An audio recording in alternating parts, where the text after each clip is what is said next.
E olha, o pior de tudo isso é que ele estava conversando comigo agora, nós estamos aqui recebendo no programa o economista, o André Galhardo, ele falou, faz 2 anos que eu estive ao vivo no Santa Receita e a situação de lá para cá só piorou.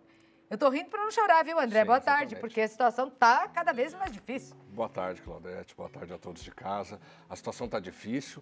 Há 2 anos a gente falou sobre isso aqui. E como você já antecipou, na verdade a situação, se não melhorou, ela permaneceu estável. E estabilidade, nesse momento, não é uma coisa boa para a gente, porque nós caímos muito, né? Foram quedas sucessivas de produto interno bruto e hoje, apesar de ter crescido 1% em 2017, é um resultado insatisfatório e a gente deve continuar com crescimento insatisfatório em 2018. Então a situação realmente não está fácil. Mas com alto índice de desemprego, porque tem uma coisa que piorou desde que você esteve aqui, foi o desemprego, né? Exatamente. Aumentou, Exatamente. A taxa está maior agora. Hoje nós vamos falar dos aluguéis, mas tem muita coisa para a gente falar. E uma está atrelada à outra, não está, André? Com certeza, com certeza. Como você bem disse, o desemprego piorou, né, da última vez em que estivemos aqui. Hoje a taxa de desemprego está em torno de 13%, são 13 milhões de pessoas desocupadas no Brasil, são 4,8 milhões de pessoas em desalento, né, que são aquelas pessoas que desistiram de procurar emprego. Em função é tão caro, às vezes, procurar emprego, você gastar com condução, gastar com o que não tem, né? Com o que não tem, que a pessoa simplesmente desiste de procurar emprego. E a resolução desse problema passa pelas eleições de 2018. Infelizmente, o cenário mais benigno começa a se desenhar a partir de 2019. Meu filho, que coisa horrível. Evolução do número de pessoas desocupadas, a partir daí, o André vai fazer uma análise aqui para você em relação ao aluguel e até venda de imóveis, o que está acontecendo nesse setor. Pois não, André, fique à vontade. Exatamente. Como eu disse, na verdade, esse quadro aqui, ele só demonstra o quanto o nível de desemprego aumentou, né, desde o ano de 2012. Já a última leitura feita pelo Instituto Brasileiro de Geografia e Estatística fechou em 12,4%, que representa mais ou menos 13 milhões de pessoas desocupadas. Então, mostra que apesar de uma estabilidade, de novo, né, essa estabilidade não é positiva, porque o resultado é muito ruim. Permanecer estável num resultado ruim não é algo confortável. São 13 milhões de desocupados e isso tem exercido uma pressão sobre os preços muito significativa, contrária, tá? Uma pressão contrária. Por quê? O preço dos imóveis tem caído significativamente em função também, de novo apontado aqui pela Claudete, em função da baixa procura. Você tem poucas pessoas interessadas em comprar, em condição de comprar imóvel, interesse até tem, mas tem poucas pessoas em condição de comprar imóveis, então o preço vem caindo e por isso a necessidade de até a possibilidade de renegociar os contratos de aluguéis é muito importante neste momento. Tá? Fica aí a dica, né? E o que o índice de preço ao consumidor tem a ver com isso? O índice de preço ao consumidor tem tudo a ver com isso. Na verdade, a próxima imagem aqui, ela mostra a evolução do IPCA, que é o Índice de Preço ao Consumidor Amplo. Esse é o índice oficial de inflação do Brasil. E veja, ele caiu substancialmente de janeiro de 2016, quando apontou 10,71%, para 4,48% na última leitura feita também pelo IBGE. 4,48% é um resultado bom para a inflação, porque a nossa meta é de 4,5%. Então, na verdade, do ponto de vista da inflação oficial, a gente está muito bem, mas não é aí que reside o problema. O problema está no nosso próximo gráfico. Esse é o primeiro dos problemas, né? Veja, você tem o IPCA em 12 meses, é essa curva preta aqui, a curva do meio, né? Então ela mostra uma estabilidade. Eu tenho 4,5%, eu posso até indicar... Por favor, com licença. Eu posso até indicar aqui essa curva preta. Então mostra que há uma estabilidade, porém... Quando eu vou olhar para preço monitorado, Claudete, pessoal de casa, eu estou olhando gasolina, medicamento, água, luz, e isso subiu substancialmente nos últimos meses. Ou seja, a inflação tem incidido bastante sobre as pessoas que ganham menos renda. Então está impossível de escapar, muitas vezes, até num cenário benigno, de gastar mais dinheiro.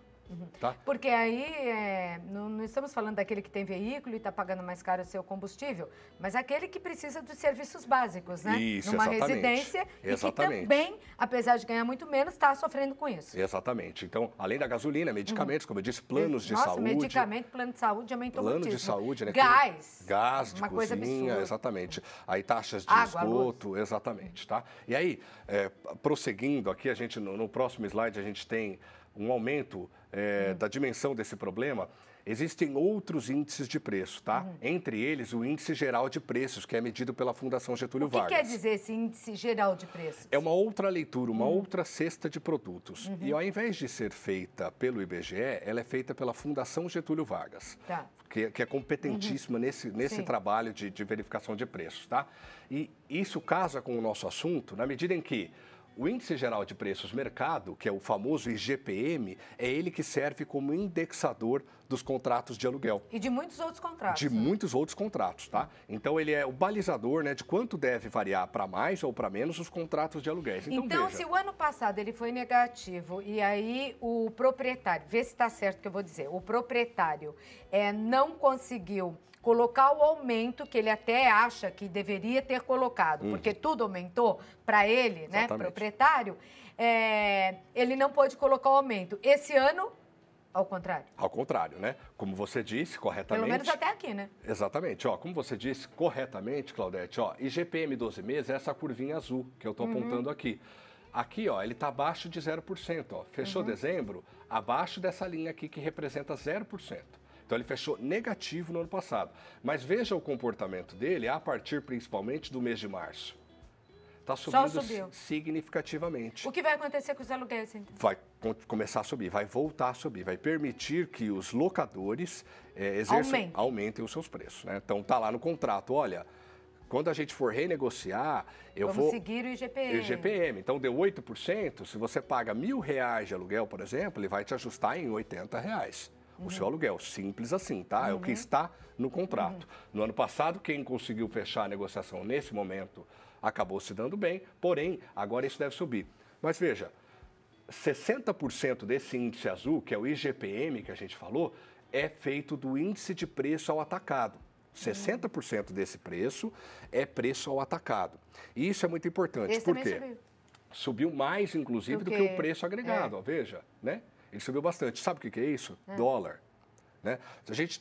Vocês devem ter acompanhado aí, o dólar teve uma subida significativa nos últimos dias, né? E deve continuar subindo em função daquilo que a gente estava falando, Claudete. Da indecisão política. Indecisão política, movimentos de mudança de juros nos Estados Unidos, a guerra comercial entre o Trump e a China, etc. Então, o IGPM deve continuar subindo nos próximos meses. Então, o momento de negociar os aluguéis, se for possível, evidentemente, é agora. E naquela perspectiva, né? O locador, o proprietário do imóvel, ele não está querendo perder os inquilinos que ele tem, que às vezes são bons pagadores, certo? Ele não está querendo perder os seus inquilinos. Então, o momento de negociar em função da queda de preço dos imóveis, obrigado, Claudete, em função da queda do preço dos imóveis, agora é o momento de negociar. Você acha, desculpa te interromper aí, André, mas você acha assim, por exemplo, tem um imóvel alugado, é melhor que eu perca um pouco do que, porque ele vai continuar subindo o IGPM, então o aumento deve ser maior,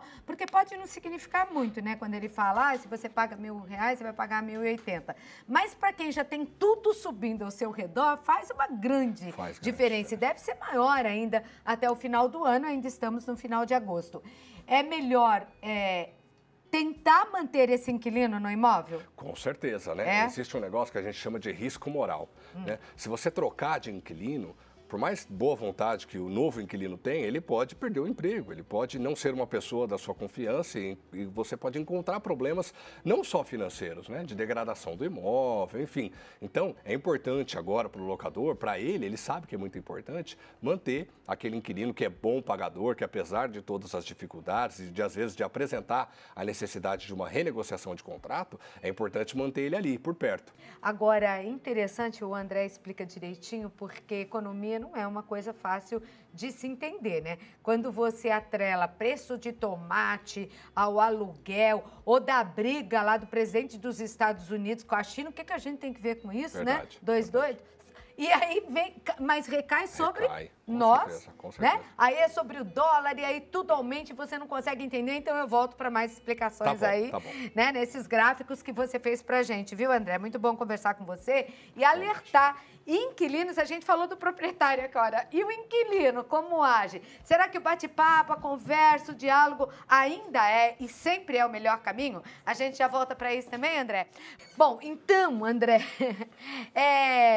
impressionante, né? Como a economia é encantadora. Para quem conhece muito, então, apaixonou desde o início, né? Sou suspeito para falar, né? Sou suspeito para falar. Me fala dessa relação toda. E você disse uma coisa muito importante, Claudete.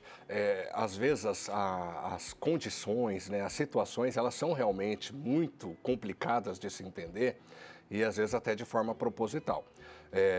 O aumento, o encarecimento do tomate, impactando o preço dos aluguéis, é uma disfunção da nossa economia. A nossa economia é altamente indexada, que é o que a gente diz, né? Os nossos contratos estão ligados a índices de preços, como o IGPM, que na verdade muitas vezes distorcem os preços. É o que a gente está dizendo aqui, né? Mesmo diante de uma crise, as pessoas não estão conseguindo honrar os seus compromissos, mesmo as pessoas que mais comprometidas em sanar suas dívidas, mesmo nesse ambiente de incerteza e de crise, a gente tem um IGPM subindo por causa do dólar, que não tem nada a ver com as residências brasileiras, e aí eu vou ter um impacto indireto sobre o preço dos aluguéis. Então, é difícil de entender essa relação, mas ela existe e isso não deveria ser assim. É uma disfunção, principalmente da economia brasileira. Mas né? Para o inquilino, qual é a sua dica? Inquilino, né? Aproveite essa oportunidade de crise, infelizmente, né?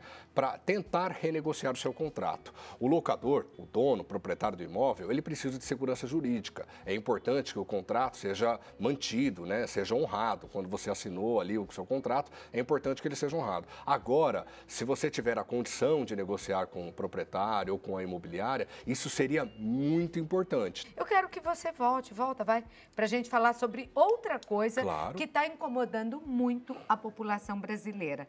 Os altos juros dos bancos, não é?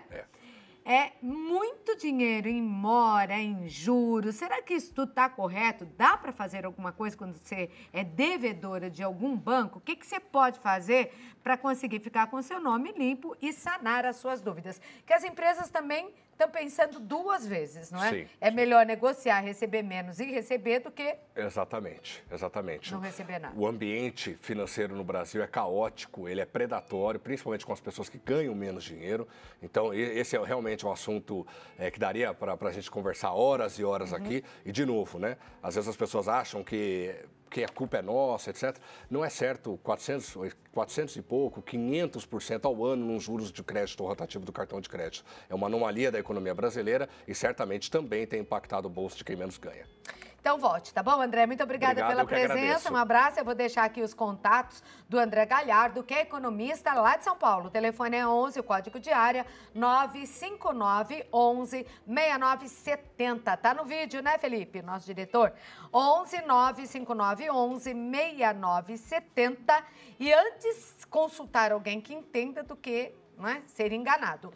Ou ainda no site analiseeconomia.com.br, tá? Isso mesmo. Que tá aí no vídeo. Muito obrigada por ter vindo. Fez boa viagem? Obrigado. Fiz sim. Obrigado, Claudete. Então até a próxima. Muito obrigado, um beijo pra você. Prazer também te ver.